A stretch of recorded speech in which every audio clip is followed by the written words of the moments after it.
Seattle's rain poured down like it was tearing apart, blending into the tears on Clara Miller's cheeks as the words "fired" rang out amid the noisy diner. She lost her job just for giving $5 in tips to a starving man. Amid the contemptuous stares and humiliation, Clara left with her soaked apron. She didn't know he wasn't homeless at all. He was Arthur Kensington, the CEO in disguise, who would return the next day. And that return would change not only Clara's fate, but the entire billion-dollar corporation behind her. Seattle's rain poured down relentlessly, as if the sky was trying to wash away something that humans had long ago lost the strength to cry over. In the small apartment in South Lake Union, Clara Miller lay still on the old iron bed, listening to the familiar hum of the nebulizer in the next room. Each soft cough from Leo, her 7-year-old son, tightened her heart. The medication mist hung in the air, mingling with the smell of cold coffee and the cheap lavender scent of laundry detergent, the signature aroma of her life, sweet, yet always tinged with weariness. Clara stepped out of bed, letting her bare feet touch the cold tile floor. The dim light from the window fell on her face, a face that had once been youthful, now etched with the clear marks of 12-hour shifts. In the bathroom mirror, her eyes stared back at herself, shadowed and frighteningly awake. Every morning, she promised herself she wouldn't let life crush her, but by evening, that promise dissolved along with the cash register's ding and the stack of bills. On the kitchen table, Leo's medication bill lay next to her thin wallet. The money inside wasn't enough to buy both the meds and pay rent. She folded the paper, tucked it into her coat pocket, then kissed her son's forehead. "Sleep a little more, okay? Mom's heading to work," she whispered, but that voice only echoed in her head. Leo was in a deep sleep, his weak breath exhaling a light mist into the cold air. Outside, the rain pelted her face like 1,000 tiny needles. The city awoke in thick humidity, the glass buildings reflecting pale white lights, while workers like her quietly squeezed into the early morning bus line. Seattle wasn't as noisy as New York, but it had the chill of a place where everyone hurried to avoid feeling their loneliness. Clara arrived at Harbor Light Diner at 6:02 a.m., just late enough to be noticed. Brenda Vaughn, the manager, stood at the counter, her eyes sharp as a knife. No words needed. Just one glance was enough to make Clara know she was being marked for another small mistake. She only bowed her head, tied her apron, and started work, trying to forget the thin line between allowed to stay and thrown out. The air in the diner was thick with the smell of frying oil and burnt coffee. The clatter of pans, the dishwasher's rumble, the orders being called blended into a harsh metallic symphony. Customers came and went nonstop. Dock workers, tech employees, a few lost tourists caught in the sudden rain. Clara moved between the tables, carrying the forced smile she'd practiced for 3 years. Around noon, the rain outside showed no sign of stopping, leaving a misty layer on the glass door. Clara paused for a moment at the counter, massaging her aching legs. The tips she'd collected so far hadn't reached $20 a number that twisted her stomach. She knew, like every day, she'd have to skip lunch to afford Leo's medicine. Right then, the doorbell chimed softly. A man stepped in, coat soaked, hair disheveled, shoes worn out, eyes weary. He hesitated at the threshold, as if afraid of being chased away. The whole diner froze for a few seconds, not because he was unusual, but because everyone was used to people like him being pushed out before they could even sit. Clara spotted him before Brenda could open her mouth. Something in the man's eyes made her pause. Not a pleading look, but the quiet of someone who once had everything and lost it all. For no clear reason, she picked up a menu, walked to a table by the window, and invited him to sit. Brenda watched from afar, face expressionless, but Clara knew that gaze held a full threat. The man sat silently, staring out at the rain. His hands trembled slightly as he held the water glass. Clara placed the menu in front of him, even though she knew he couldn't afford anything on it. She asked softly, her voice so low it was like she feared hearing herself. "Do you need something to warm your stomach?" No answer, just a weary smile. She turned away without waiting, but felt a strange warmth run through her chest, the feeling she hadn't had in so long, the sense of doing what's right. Outside, the rain still drummed steadily on the tin roof, each drop like a countdown to something about to happen. Clara didn't know that in that tiny moment when she invited a stranger to sit at a table, the wheel of fate for her entire life had just begun to turn. And in the damp shadows of Seattle, the destiny of an ordinary waitress was about to collide with the cold world of those at the top. Dear viewers, pause for a moment to hit subscribe to the channel before watching the main part of the story, but only if you truly empathize with what I'm sharing here. And leave a comment below to let me know where you're watching from and what time it is now. It's fascinating to see people from everywhere joining us. The man sat still at table 12, as quiet as if trying to make himself invisible. He hadn't ordered, hadn't said a word. He just stared blankly at the worn menu, eyes empty. Clara stood a few steps away, tray in hand, heart heavy as lead. She understood that look, the awkwardness mixed with desperation of someone who didn't have $5 to their name. She didn't think long. Her feet carried her to the kitchen, where pots of stew simmered softly. She ladled a full bowl, added a slice of bread, then placed it on the tray. When she returned, she set the stew in front of him and said softly, almost like a self-reminder, "Eat up, I've got it covered." The man looked up, face stunned. He tried to say something but couldn't. A slight nod and grateful eyes were all. Clara turned away, not wanting anyone to notice. In her heart, she just hoped Brenda wouldn't pay attention to this table. But Brenda never missed a thing. She stepped out from the counter, glanced at the man, then turned to Clara. A small frown was enough to send a warning. Clara tried to work faster, but her hands still shook as she held the coffee pot. A few minutes later, when she returned to the table, the bowl was empty, save for broth, and the man still sat there, as if calculating something invisible. He patted his coat pocket, then his pants. Eyes panicked. Finally, he shook his head, a gesture so pitifully small. Clara understood immediately. He'd lost his wallet, and the worst part was Brenda watching them. In her head, two voices argued. One cold, "Don't get involved. Call the manager. Follow procedure." The other, softer, more tormenting. "He's a human, not a loss." She reached into her apron pocket, pulled out the crumpled bills, the meager tips from the whole morning. That was Leo's medicine money, gas money, survival money. She still took out a $5 bill and some loose change. Her heart pounded as she stepped to the register, trying to do it quick. Just one step left when Brenda's voice rang out, sharp and cold. "Miller, what are you doing?" Clara froze, hand still holding the receipt. Brenda approached, eyes like a drill. She knew she couldn't hide it. Brenda looked into the cash drawer, then at Clara's trembling hand. "You just paid for a customer, didn't you?"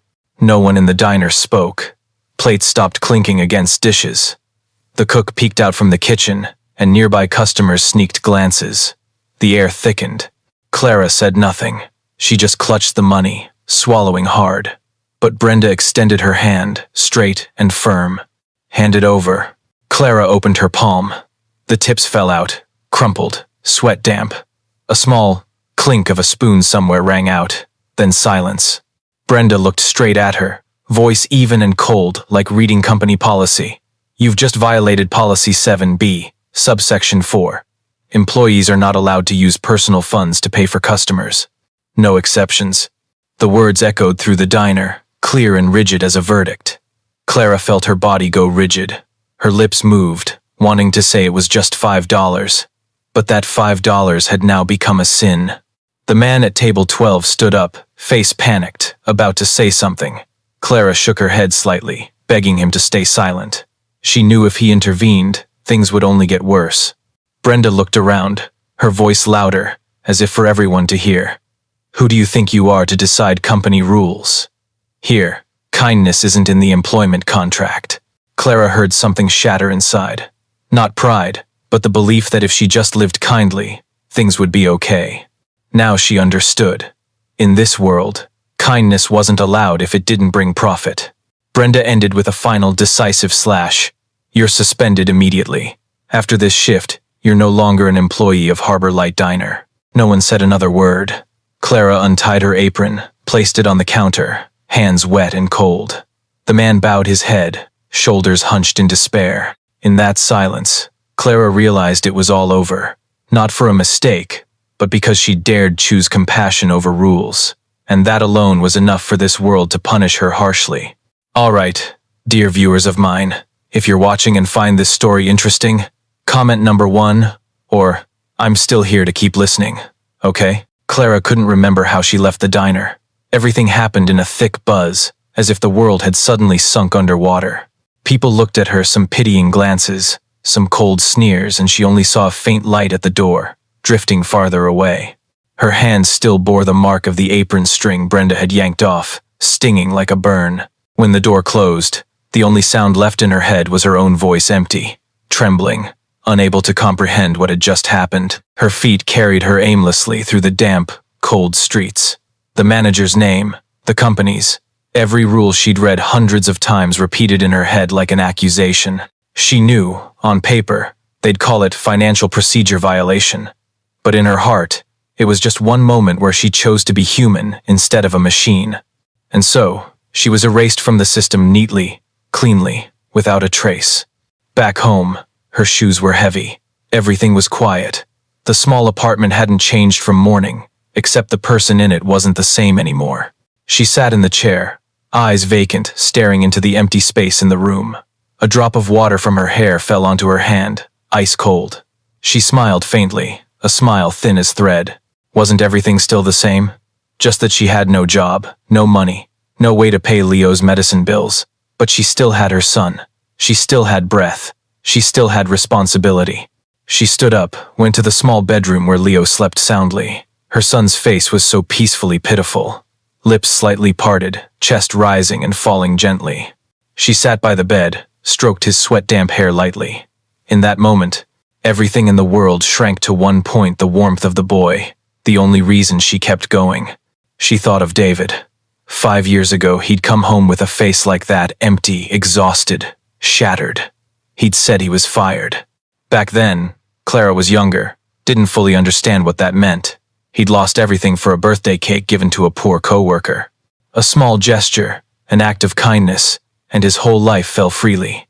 Now she understood. She was walking the exact same path as him, step by step, crack by crack. Evening came slowly. The hallway light filtered through the door crack, slicing a thin beam across the floor. Clara sat motionless for hours. Every thought became a burden. She calculated in her head how much money left, how many days before the landlord demanded rent, before Leo's meds ran out. Every number was laughably small. She'd once thought herself strong, but now she saw herself as a cracked cup, ready to shatter at any moment. She reached for the phone to call Brenda, then stopped. What would she say? Beg? Explain? No one wanted to hear that. In their world, every excuse was a waste of time. The rules were written, the decision signed. They'd say she violated, she did wrong, that kindness wasn't on the payroll. She tried to lull herself to sleep, but the image of the man at table 12 kept returning. His panicked face, his eyes when they met hers, those clung to her mind, making her wonder where he was now, if he'd found shelter. She didn't know his name, just remembered his hands shaking as he held the spoon. A person like that, was he just a shadow in her life? The nebulizer's hum jolted her awake again. Leo woke in the night, coughing violently. She rushed in, adjusted the machine, placed her hand on his chest, feeling each rapid breath. She whispered comforts, but really to calm herself. Amid that weak breathing, she heard a faint sound, the cracking of her own heart. When Leo slept again, Clara went back to the living room. She opened her wallet, took out all the remaining money, $18 and change, enough for 2 days. She placed it on the table, next to the medicine debt note. Everything was simply brutal. In her head, a thought flashed, then vanished. Maybe, if David were alive, he'd tell her not to be afraid. That kindness would come back somehow. But real life was rarely that kind. She sat there until dawn broke. The night passed unknown to anyone but her and her stone-heavy thoughts. She didn't know that at the same time, in another place, a man couldn't sleep either, haunted by her face, the woman who'd awakened the humanity he thought was lost. The next morning, as the first light filtered through the glass, Clara knew she had to get up. Life didn't stop for the weak. But deep down, one thing had changed. She no longer believed justice came from the system. If anything could save her and her son, it could only be the very kindness the world was punishing her for. And in that moment, Clara Miller was no longer just a fired waitress. She was living proof of the old, unanswered question. When kindness makes you lose everything, do you have the courage to hold on to it? Arthur Kensington sat in his penthouse apartment, where city lights flickered through thick glass. In front of him was a full glass of wine, untouched. The night had passed, but the image of the young woman in the diner still refused to leave his mind. Her eyes when she was fired, not fear, but something else. A silent pain, pressed down so deep that others had to bow their heads. He'd seen hundreds of employees fired in his life, but never felt the sting like this. Arthur had only meant to pose as a homeless man to see his company from the inside. A secret project from the strategy department. Understand grassroots culture, measure loyalty, and management efficiency. But what he saw yesterday had nothing to do with reports or data. It was a slap. An accusation straight at him, the one who'd created the mechanism allowing someone like Brenda to exist, and someone like Clara to be crushed. He turned on the computer screen, opened internal mail. Hundreds of reports stacked up. Third quarter profit margin up 12%. Employee performance at record high. Not a line mentioned people. He thought of his father, who'd built Kensington Eries from a small shop, who once taught that a company is only as strong as how it treats its weakest. His father believed that, and he'd forgotten when. The phone buzzed. His assistant reported that Regional VP Mark Renner had scheduled an urgent meeting on communications issue. Arthur frowned. Just one day, and the news had reached them. As he'd guessed, Renner was always quick with opportunities. To Renner, every incident could become a weapon. When the call connected, Renner's voice came through, smooth and cold. "Arthur, I'm afraid there's a small matter spreading. Someone in the diner filmed the firing of that waitress. The video's starting to circulate on internal networks. People are calling it the $5 firing." Arthur stayed silent. The term cut like a knife in his ear. He'd thought only he knew. Turns out the whole system was watching it like entertainment. Renner continued, voice lowering like a subtle offer. "I think we can spin this if the company acts fast. We could claim it was part of an internal monitoring program you approved. You'd be the reform pioneer. A perfect PR move." Arthur understood. Renner was suggesting turning truth into a PR campaign, using Clara's kindness as polish for the corporation. A cruel act turned into a humane message. The thought twisted his stomach. He hung up without a word. In the silence, he saw himself reflected on the glass. Perfect suit, weary eyes, and a man who no longer knew which side he stood on. Below the lit-up floors were countless people like Clara working, fearing, stripped of humanity to fit the processes he'd set. Arthur stood, poured another glass of wine. He didn't drink. He picked up the phone, scrolled contacts, stopped at Elizabeth Shaw, HR director. She was one of the few in the company who still had a conscience. He texted briefly, "Tomorrow, 7:30 a.m., prepare the car, to Harbor Light Diner." For the first time in years, Arthur felt his heart race not from fear, but from knowing everything was about to change. No longer the CEO in a glass office. He'd return to the fall's starting point, face the real consequences of his numb numbers. That night, he didn't sleep. In his head, Clara's face kept appearing with the silent question she'd never voiced. "Do you still know what's right?" And that question, not from reports, not from advisors, made Arthur Kensington, who once thought himself the empire's center, begin to see his true place in the giant mirror called power. The next morning, Clara woke with a foggy mind. She couldn't remember if she'd slept, only that the pale light flooding the window forced her eyes open. On the table was still Leo's medicine debt note, next to the crumpled loose bills. She sat still for a long time, until the phone chime shattered the silence, an unknown number on the screen. She hesitated seconds, then answered. The voice on the other end was deep, slow, clear. "Clara Miller?" She replied, voice hoarse from fatigue. "This is Arthur Kensington." The air in the room froze instantly. The name sliced like a thin blade into memory. She thought she'd misheard. But the voice continued, firm, yet calm. "I'm the one you helped yesterday, at Harbor Light Diner. I need to meet you today. It's very important." Clara said nothing. She didn't understand, didn't believe, didn't want to believe. Everything she knew about Kensington Eries was tied to cold news. Giant corporation, layoffs, mergers, profits. No way the ragged man from yesterday was the head of that empire. but the silence on the line made her realize this wasn't a joke. You. What? I owe you an apology. And more than that, I'll send a car for you. We need to talk. She glanced around the room in confusion. Everything suspended. The broken-legged chair, David's photo on the wall, the tattered sticky note. In her head rang the only question. Why does he want to meet me? But a deep part urged her to agree. An hour later, a sleek black car pulled up outside her run-down building. She stepped out, carrying nothing but her cloth bag and bewilderment. The driver opened the door, bowed slightly. That alone made her feel like she'd stumbled into another world. When they arrived at the diner, everything was the same. Old sign, coffee smell, clanging pans. But the air was heavier. Staff clustered in the corner, and Brenda sat motionless at the register, face pale. In the middle of the room was Arthur Kensington, not the ragged man from yesterday, but a completely different figure. Gray suit, straight posture, eyes calm, but steely. Clara stopped at the door, afraid to enter. Arthur turned to look at her, his gaze not that of power but of a guilty man. He approached slowly, as if fearing he'd scare her. "Thank you for coming," he said, voice low and sincere.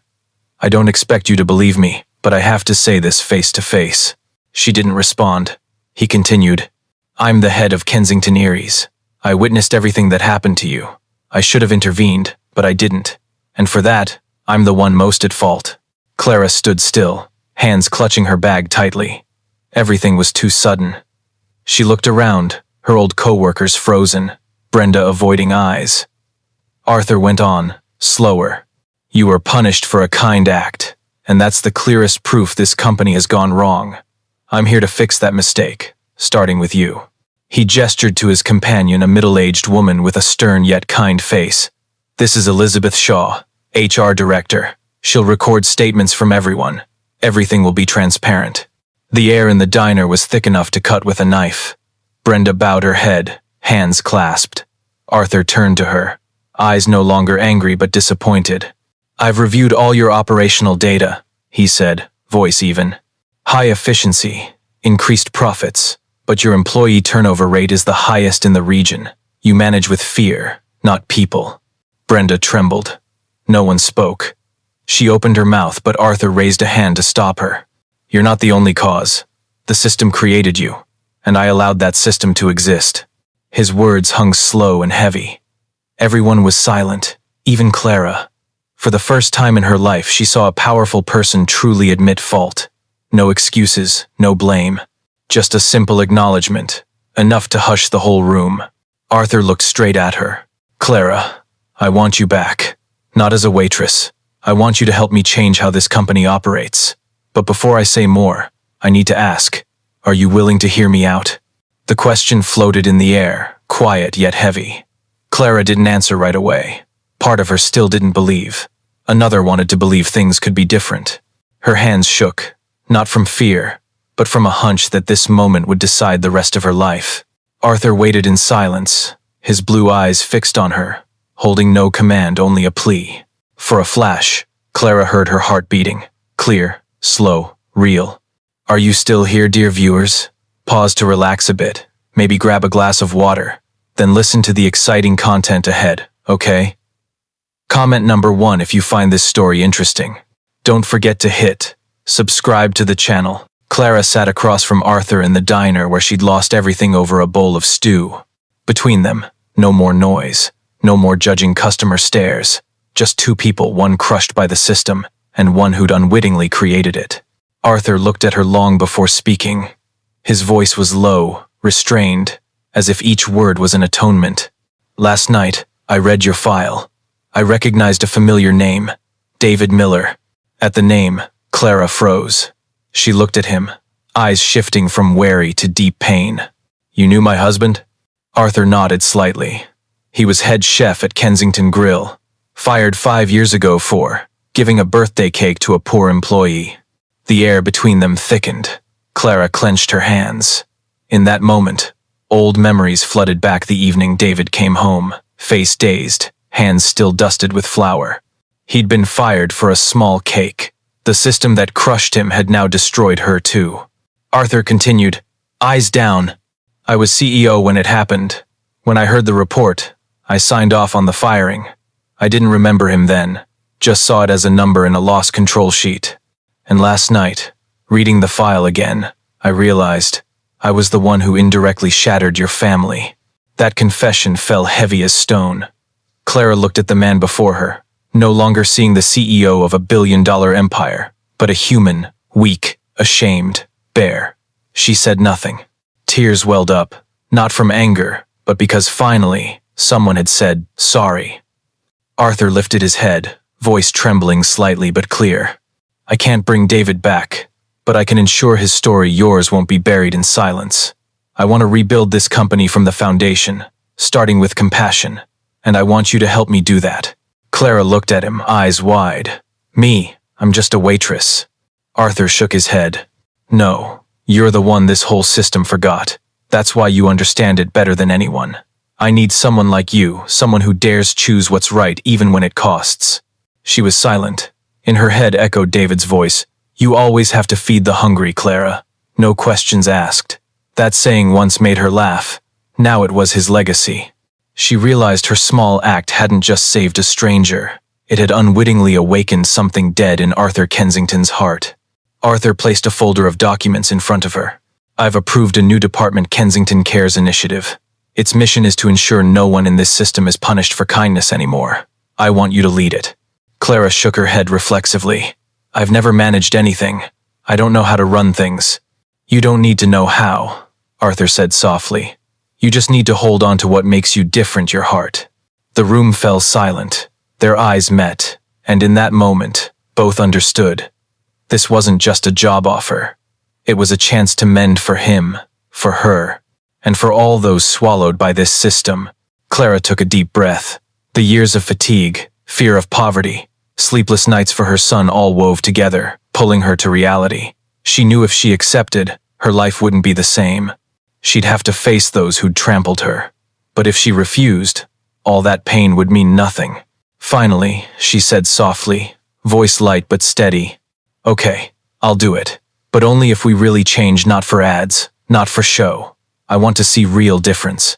Arthur smiled for the first time that morning. A weary but genuine smile. I promise.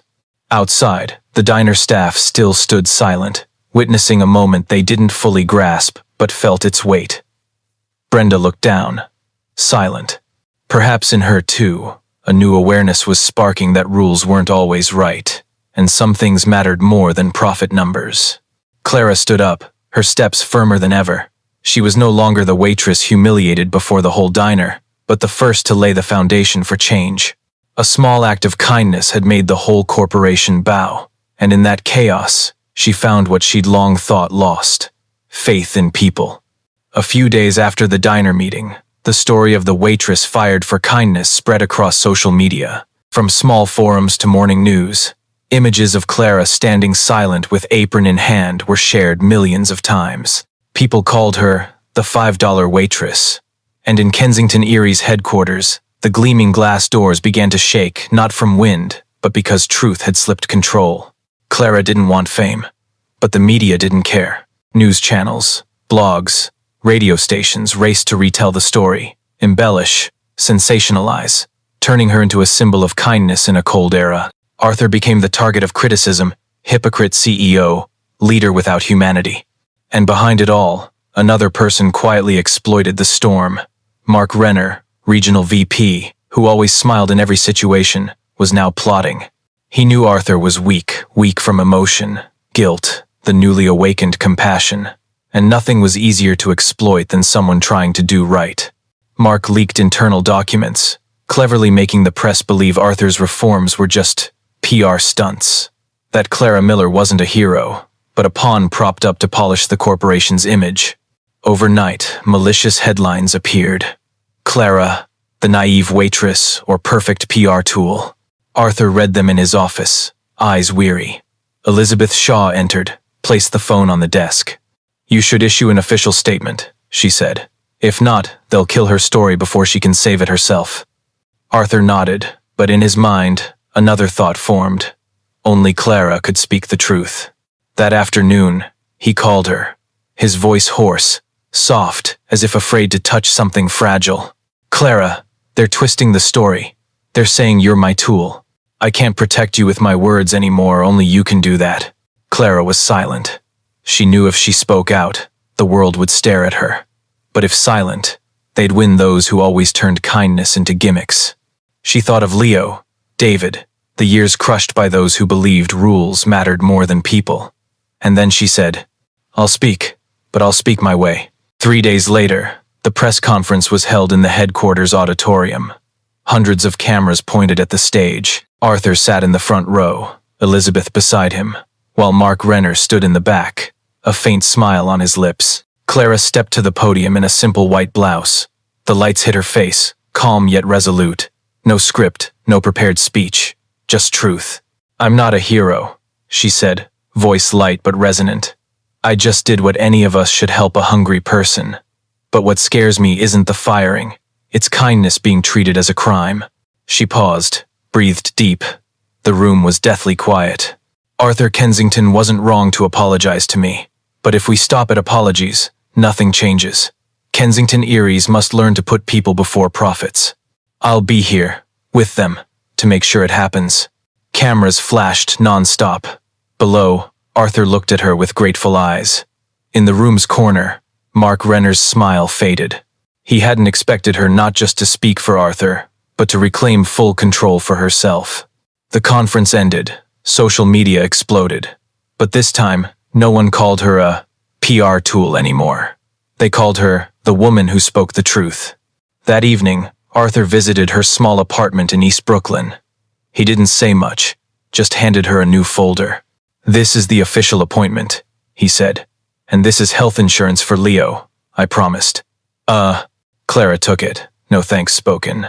Just a nod, as if understanding that sometimes repayment wasn't in gifts, but in someone truly changing because of you. Arthur looked around the small room. "I once thought I understood money's value. Now I realize true value is what money can't buy: kindness." Clara replied softly, "And the responsibility to keep it from being exploited." Arthur smiled. For the first time in years, his heart felt lighter. He knew from here things wouldn't be easy, but at least he wasn't alone in mending the world he'd wronged. Outside, the first dawn rays reflected through the window. Clara stood there, watching her sleeping son, then the new contract. She knew this wasn't just a job, it was a beginning. Clara's press conference spread across America like an unquenchable fire. People shared her speech video, discussed, praised, but skeptics lingered too. On financial news sites, commentators asked, "Can a company survive on kindness?" Kensington Erie's stock fluctuated. Investors hated uncertainty. Media loved the scent of blood. Arthur sat in his 80th floor office, listening to legal advisors on brand image damage. He stayed silent. After Clara spoke, he realized everything was moving beyond control. But for the first time, he wasn't afraid. His only fear was reverting to the old him, the one who saw numbers as the only truth. Meanwhile, Clara entered her first days in the new role. The small assigned office had just a desk, a few files, and a nameplate. Clara Miller, Director, Kensington Cares Initiative. She'd never sat in a glass-door room, never signed official docs, never been called Director. But the first to knock weren't there to congratulate. They came to test if the $5 girl really understood business. She listened to stories no report ever captured. Employees forced into unpaid overtime. Single moms hiding tears in break rooms. Low managers terrified of a numbers-only system. Clara noted it all. No reactions, no promises. Only when the last left did she realize her hands were shaking. Too much pain, too much to fix. Elizabeth Shaw, the longtime HR director, entered with a coffee cup. "You can't change everything in a week, Clara," she said gently. Clara replied, eyes fixed on her notes. "I don't need to change everything. I just need to change how people treat each other here." Arthur appeared later. He was dressed simpler than usual. No tie, no distance. "I've read the first reports. You're on the right track." "No," Clara said. "We've only scratched the surface. The problem isn't policy. It's trust. They don't believe the company will really change." Arthur looked at her, nodded slightly. "Then we'll make them believe." But on another floor, Mark Renner quietly prepared his counterstrike. He knew if Clara and Arthur failed public opinion, the board would easily oust them. And he, with the plan to stabilize stock, would be the hero saving the company. Mark hired an underground PR team, leaking fakes that Clara's initiative was costing millions, that the CEO favored the woman who softened him. Malicious headlines appeared. From $5 stew to $1 million office. Clara read it in the car, heart tightening. She didn't know whether to be angry or laugh. Perhaps this world always needed a story to distort kindness, to make it look like scheming. Arthur called right after, voice hoarse. "I'm sorry. I didn't expect them to hit you like this. But don't react. Truth wins if we stand firm." She nodded, though he couldn't see. "I don't care what they say about me," she replied. "I just fear they'll make people believe kindness is stupid." The next day, she entered a meeting with mid-level managers, those who'd worked directly under Brenda Vaughn. No one wanted to sit near her. No one looked at her. They feared, or pretended contempt. Clara stood before them. No presentation. Just one question. How many of you wanted to help someone but stopped for fear of punishment? One hand rose. Then another. Then the whole room. The air hushed. Clara looked at each face tired, hardened, but somewhere a spark of humanity. "Then start here," she said, voice firm. "No one gets punished for kindness anymore. No one gets fired just for helping a person." Those words rang in the room like a vow. And when the meeting ended, she knew she'd started a war not against others, but against the fear embedded in an entire culture. On the 80th floor, Arthur stood before the glass, looking down at the crowd below. He knew Renner wouldn't stop, but this time, he wasn't alone. In his eyes reflected the woman who'd lost everything over a $5 stew, now teaching the whole corporation how to be human. He smiled faintly. "Let them come," he whispered. "Light always terrifies the dark." All right, dear viewers of mine, if you're watching and find this story interesting, comment number 1 or "I'm still here" to keep listening, okay? Rumors spread like poison wind.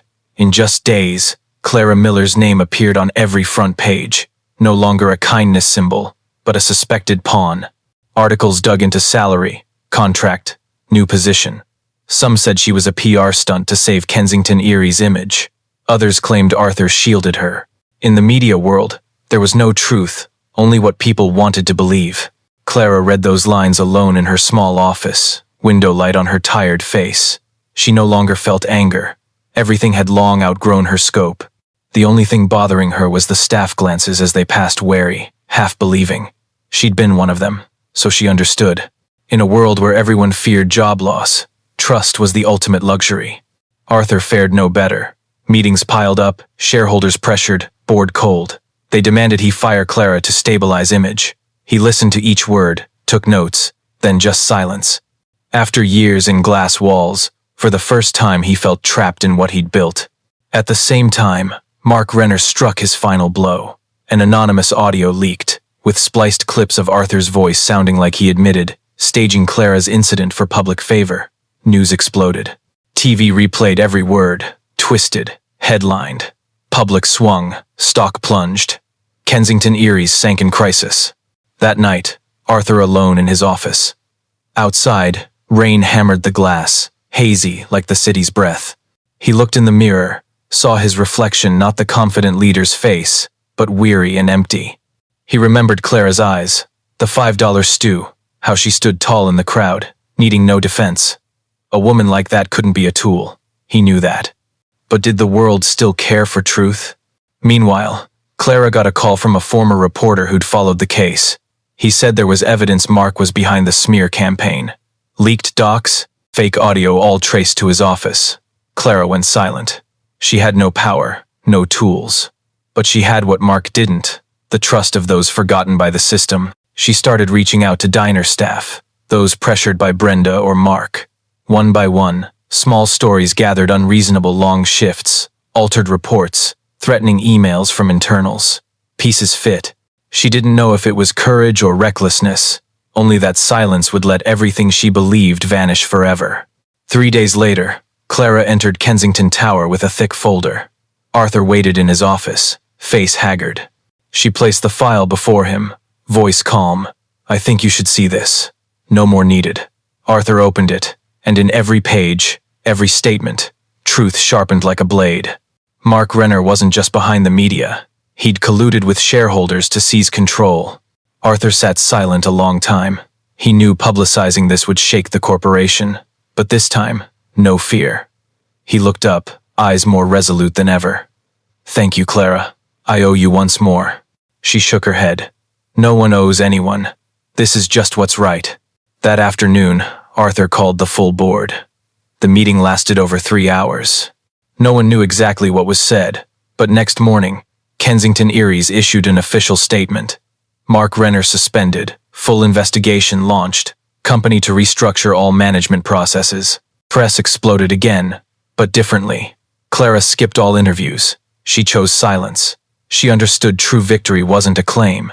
But when the corporation's small workers started smiling, and it happened, diner staff got new benefits, leave policies adjusted, faces once fearful now dared eye each other differently. Arthur entered her office late afternoon, 2 coffees in hand. He said softly, "We may have lost a few million, but I think, for the first time, this company has a soul." Clara smiled. She said nothing. In her heart, fatigue mixed with peace. Outside, afternoon light hit the glass, reflecting 2 people once worlds apart now side by side, looking one way. She didn't know the future, only that her son would grow in a world where kindness wasn't a crime, and perhaps that alone was enough for one life. Time passed strangely fast. The opinion storms had quieted, making way for quiet but deep changes inside Kensington Erie's. No one mentioned the $5 stew incident as scandal anymore. It became a mandatory lesson in training, simply called the Clara Principle. Clara kept her old habits. Arrive early, leave late, always personally reading every employee feedback to Kensington Cares. Hundreds of small stories shared, a manager pausing to hear an employee cry, a cook hiding leftovers in the fridge for the homeless, a cashier quietly paying for a guest who forgot their wallet. No one punished, no one deemed unprofessional, all recorded as proof that compassion could survive in a seemingly numb system. Arthur rarely appeared publicly since the crisis. He avoided interviews, spotlights, spending most time visiting small branches, chatting with staff, hearing their lives. At 50, he finally understood his father's words. No one runs a company if they don't know how to listen. And he listened, more than spoke. One afternoon, Arthur entered Clara's office unannounced. She was reviewing quarterly benefits reports, pencil tapping the desk edge. He placed a small envelope before her. Inside was a copy of the board's new resolution, officially establishing the Miller Foundation, a fund supporting employees with medical and financial hardships, named for her husband. Clara froze, speechless. Her hand trembled, touching the paper. David Miller's name bold, formal, amid the corporation's seals that years ago fired him over a birthday cake. History had closed a full circle, not in hate, but recognition. Arthur said softly, voice deep and sure, "He shouldn't be forgotten. You've helped us remember the most important thing, that this company is built from people, not numbers." She looked at him, eyes softening. Between them, no many words needed. What happened was enough for both to understand. Sometimes, the only way to atone was to live differently every day. In the weeks after, Clara continued her work in silence, but her voice began echoing far. Other companies reached out, wanting to learn the Kensington Cares model. Press rewrote the story, no longer mixed with doubt, but genuine admiration. They called her the woman who made an empire bow to become kinder. But to Clara, glory meant nothing. She still returned to her small Brooklyn apartment, still picked up Leo from school each afternoon, still brewed weak coffee and hand-wrote notes to staff senders. Each time she saw her son smile, she knew she'd walked the right path, though its start was bitter. One late evening, after turning off the office lights, Clara stood before the large glass overlooking the city. Lights from thousands of windows reflected on the pane like stars scattered on earth. She remembered the old diner, table 7, the ragged man she'd helped. It all seemed just yesterday, but she understood that moment had shaped her whole life. Out there somewhere, there might still be people fired for doing right, companies choosing silence over fixing wrongs, but at least one place had changed. One person proved kindness wasn't weakness, but the start of true strength. Clara smiled faintly. She didn't need hero status. She just wanted ordinary people like her to live with their hearts unafraid. And in the city's shimmering light, she whispered a small prayer, just for herself. David, you see, they finally understand. Across the city, Arthur Kensington stood alone in the top-floor office. He looked down at the bustling traffic, hand holding an untouched wine glass. In the foggy glass, his reflection overlapped his father's. For the first time in years, he felt at peace. Not for profits, not fame, but knowing the empire he ran had found its soul again. And it all started from just a $5 bowl of stew. After the big wave, Kensington Erie's surface looked calm. But in the giant machine's hidden corners, something still stirred. Those loyal to Mark Renner hadn't vanished. They sat in meetings, heads bowed to Arthur, but eyes cold, calculating. The change Arthur and Clara ignited compassion. Empathy wasn't welcomed by all. To many, it threatened power. Clara sensed it in hallway glances. She heard whispers cut short as she passed, felt secretly forwarded emails. She wasn't afraid for herself, but worried for Kensington Cares. Her heart's work. It was too young. One headwind could topple it. One morning, she arrived at the office to find an unmarked envelope on her desk. Inside was a copy of an internal email between senior managers, planning cost streamlining, listing her program too. No specific financial value. One bold line read. Clara read each word, heart chilling. She took the envelope straight to the top floor, where Arthur met with the board. No knock. She opened the door, silencing the room. Elizabeth's eyes worried. Others frowned. Arthur signaled her to speak. She placed the paper on the table, voice calm but steely. You said Kensington Cares is the company's soul, but that soul's being priced out. If we go back to numbers, everything we've done is just a show. The room was pin-drop silent. Arthur looked at the paper, then up, eyes slowly scanning each face. A long, heavy pause. Finally, he said, "Thank you, Clara. I'll handle the rest." She nodded, quietly left. The door closed behind, but in that moment, she knew Arthur had truly changed. He wouldn't stay silent anymore. That afternoon, Arthur emailed all staff, publicly addressing some individuals still operating on old thinking. He wrote Kensington Cares wasn't a cost, but the only investment securing the company's future. The email ended with a short line. We can't demand loyalty from people we won't treat with humanity. The words spread through the company faster than any memo, but it made enemies too. That evening, an anonymous article appeared, accusing Arthur of abusing power, favoring Clara Miller, using company funds for personal goals. No evidence, but sharp tone, full of scheme. Arthur read it silently. He didn't ask the author. He knew. Those who couldn't win with reason always chose shadows. He also knew they'd keep hitting Clara, the weaker, more vulnerable target. Meanwhile, Clara sat in her small apartment beside Leo doing homework. She heard the TV news mention her name, announcer's voice even, but each word a needle prick. Leo looked up, asked, "Mom, they're lying, right?" She paused, smiled at her son. "It's okay, sweetie. Sometimes people don't understand yet, but they will." That night, she couldn't sleep. In the dark, she thought of those pulled into the change she started supporters, and those fearing it.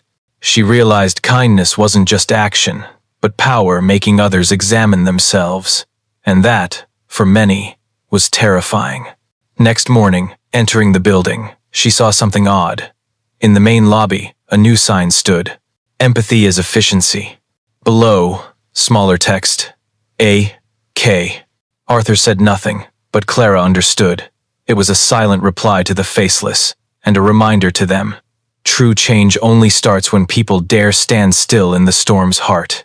She walked to the elevator, lights on her calm face. In those eyes, no fear left, just simple faith that light, no matter how fragile, couldn't be extinguished by dark. The company gradually passed the crisis phase, but Clara knew this quiet was just a lull before a bigger storm. Outwardly stable, but inside, cracks still smoldered. Mark's former allies waited for chances, silent, but unrelenting. One morning, as Clara prepared for an internal meeting on expanding Kensington Cares to other states, her phone rang. The voice was a stranger's, low and hurried. He said there was proof Mark Renner still manipulated internal data to make her program look like a loss. If you want to protect your work, Meet me. Alone. The voice cut off, leaving only speaker wind. She sat still long, heart heavy. Everything screamed trap, but instinct said facing truth meant no more living in rumor shadows. That afternoon, she left the office, told no one, left only a small note on her desk. Need to verify something. Don't worry. The meet was an old coffee shop by Union Lake, where lights reflected on Seattle's murky water. The man waited in the far corner, gray coat, tired eyes. He introduced as a former finance employee under Mark. In his hand, a USB. Insider details on report manipulation, he said, eyes avoiding hers. Renner's quietly tanking profits on your related projects, so the board thinks you're the damage cause. Clara took the USB, thanked, left in the light rain. Home. She opened her laptop, checked data. Hundreds of spreadsheets appeared clear enough to know he spoke truth. She leaned back, hands shaking. All her efforts, all trust she'd built, twisted in numbers. That evening, Arthur called. He'd learned. They want you to react rashly, he said. Don't fall in the trap. Truth doesn't need shouting. It just needs placing right. Clara understood. She chose not to publicize, sent it straight to Elizabeth Shaw, the one board member she trusted. Elizabeth received, read, silent. 3 days later, the board suddenly called a closed session. No one outside knew what happened in that room, but when doors opened, everything differed. Mark Renner fired permanently. Arthur made no speech, no statement. Clara neither. Press chased trails, but silence. Only one email to all staff. We can't fix a company with accusations. We can only fix it with truth. And truth needs no defense, it just needs seeing. After that notice, Clara felt the real air shift. No more suspicious glances in hallways. No more whispers behind. Instead, respectful quiet. One afternoon, as she packed files, Elizabeth entered, 2 teas in hand. She sat, looked at Clara kindly. I've worked under 3 CEOs, she said. But you're the first to make me believe change is real. Thank you, Clara. Clara just smiled. I didn't do anything. I just didn't quit. As Elizabeth left, Clara sat back, looked through the glass. Sun setting behind Seattle buildings, dyeing the wet sky orange. She suddenly realized kindness was like light. It couldn't force belief, only illuminate paths for seeing. That night, a short text from Arthur. Tomorrow, we begin again. And for the first time in months, she smiled truly. The fight was no longer keeping job or proving self. Now, it was journey to build a world where people didn't apologize for doing right. Are you still here, dear viewers? Pause to relax a bit, maybe grab a glass of water, then listen to the exciting content ahead, okay? Comment number 1 if you find this story interesting. Don't forget to hit subscribe to the channel. Spring came slow to Seattle. Skies still rained as if the city never learned to dry. But inside Kensington Erie's, something had changed. No more heads bowed hurrying past in cold halls. Amid glass and steel floors, people began smiling, greeting, nodding truly. Clara Miller was no longer the waitress fired for kindness. She became an ordinary in the company she'd helped save. No high seat, no privileges. Just someone working longer hours, listening more, believing more. Kensington Cares now spanned 12 states, with hundreds of local leads, emergency aid, retelling seemingly small stories enough to make people believe in humanity. One morning, Clara was invited to the annual strategy meeting. In the big conference room, amid dozens of execs, Arthur stood to introduce her as the one who reminded us why this company exists. All eyes turned to her, and in that moment, Clara speechless. She felt no pride, only gratitude for standing here, for not ending at the $5 stew. Meeting over, Arthur handed her a thin folder, said review before deciding. That evening, she opened it. Inside, proposal to expand beyond company link with independent eateries nationwide for service worker support network. On the last page, Arthur's handwritten line. If you agree, this won't be Kensington's initiative anymore. It'll be America's. Clara sighed softly. She knew its scale. Once started, she'd travel everywhere, retell the story hundreds of times, face non-believers, mockers, those thinking kindness gimmick. But she knew too, refusal would make all she'd endured meaningless. Weeks later, she took the first flight to Denver, where a pioneer group wanted to learn the Clara Code model. She barely ate, just window-gazed at clouds like slow white veils, strangely peaceful. She thought of David, Leo, Arthur, all who'd made her believe even in a dry system, people could be miracles. Meanwhile, at HQ, Arthur waged his own battle. He restructured all reward policies, cut meaningless internal competitions that pitted staff against each other. He'd told Clara, when people fear each other, they forget how to trust, and he wanted to fix that. But change never smooth. A conservative shareholder group opposed non-stop, claiming Arthur weakened profits for humanitarian delusions. They threatened CEO replacement at next assembly. Arthur didn't reply. He worked quietly, step by step shoring what Clara sowed. He knew he couldn't fight forever, but light needed time to root. When Clara returned from the first trip, she brought small stories. A Denver chef taking leave for sick wife without job loss. A Texas waitress getting medical aid after a broken leg fall. A young Oregon manager starting monthly kindness days. Not all succeeded, but all changed someone. And that, to her, sufficed. Arthur listened to her tales, eyes thoughtful yet warm. You know, sometimes I think my father would smile if alive to see this, Clara replied, voice light as breeze. I think he is smiling. They sat silent long. Outside, Seattle sank in golden dusk haze. Life had turned a strange circle from a small diner stew bowl to reforms spreading nationwide. And in Clara's mind, only one question left. Could kindness survive time? No answer. But in Arthur's eyes, Leo's smile, stories from everywhere, she saw something like hope, the fragile light humans always sought in modern world's gray sky. Clara gently closed the folder, looked out the window. Outside, rain still fell. But this time, she no longer saw it cold. It felt like a reminder that all beauty needed storm washing. 1 year after crisis end, Clara Miller stepped on stage at a San Francisco conference. Before her, hundreds of faces, business leaders, activists, students, ordinary workers. No sparkling lights, no fancy backdrop, just a woman in simple dress, mic in hand, telling a heard story, but this time, in her own voice. She spoke not of Kensington Empire, no CEO Arthur mention, no scandal or numbers. Just a rainy day, small diner, $5 stew.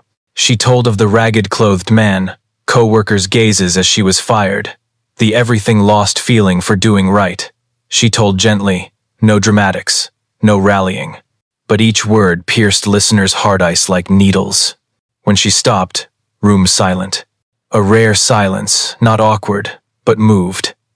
Then applause rose, not roaring but steady, firm, enduring. Clara bowed, smiled. In that instant, she knew the story no longer hers alone. It had gone farther, weaving into nameless lives, those still choosing kindness unseen. After conference, she stepped to balcony. Bay wind blew soft, salt sea smell and wave sounds mixing cool air. Arthur waited there, hands in coat pockets, horizon gazing. As she neared, he said nothing, just handed an envelope. Inside, a short paper resignation letter. Time's come, he said, voice hoarse and deep. I've done what's needed. Now company needs others, younger, brighter, but most important, kinder. I want to leave while light still shines. Clara looked at him, eyes unsurprised, only gentle sadness. What will you do? She asked. Arthur smiled, distant gaze. Maybe reopen my father's diner in Tacoma, a small place. I still owe the world a few stews. They laughed together, light as wind. No farewell, just continuation. One who'd ruled empire now back to chef. One fired for kindness now symbol of business humanity. Life, strangely, closed all circles. Months later, Arthur left the company. Press called him the CEO who let heart lead. And Clara, now heading a national network, not just aiding staff but training other firms on ethics and compassion. Everywhere she went, she carried the old photo David in kitchen, smiling by his handmade birthday cake. One late evening, after New York trip, Clara returned home. Leo slept, curled in blankets. On his desk, essay he'd written, "My mom is the one who taught a company how to be human," she cried. Not pride, but smallness amid unfolding. She opened window, Let night wind in. Far off, city lit by millions lights, each a story, choice, belief. She thought of all who'd crossed her life. David, Arthur, Maria, Brenda. Those teaching kindness could hurt, but worth holding. Clara closed eyes softly. In silence, she whispered, "We never lose light. We just learn to pass it on." And somewhere out there, in a small Tacoma diner, man named Arthur Kensington ladled another hot stew bowl, placed before a stranger guest. He smiled, said softly, "This place has one rule: no one leaves hungry." The story closes, not with applause, not declarations, but warmth spreading from simplest things. The $5 stew, small act, completed a life circle from loss to atonement, finally light. No epic music, no honor plaques, no one saying they won. Because really, in this story, no one won. Just humans who erred, lost, collapsed, finally finding their best selves again. Clara Miller wasn't a hero. She was ordinary like so many who chose the right side, though paying price. Arthur Kensington wasn't savior. He was one who'd forgotten himself, then learned to bow, listen, dare change. All started from a $5 stew, an act seemingly tiny, meaningless, but enough to shake an empire. Enough to make people re-examine how they treat each other. And when kindness spreads, it becomes light needing no keeper, just daring igniters. If Clara's story moved you, take a second to remember someone who did kind for you, even small act. Share this video to spread that message that world can still be gentle, if we choose not turning back on kindness. And if you believe stories like this still exist out there, leave a comment, share your thoughts, and hit follow so not miss next parts of journeys where humanity still lives. Because sometimes, just one daring good is enough to change the whole world.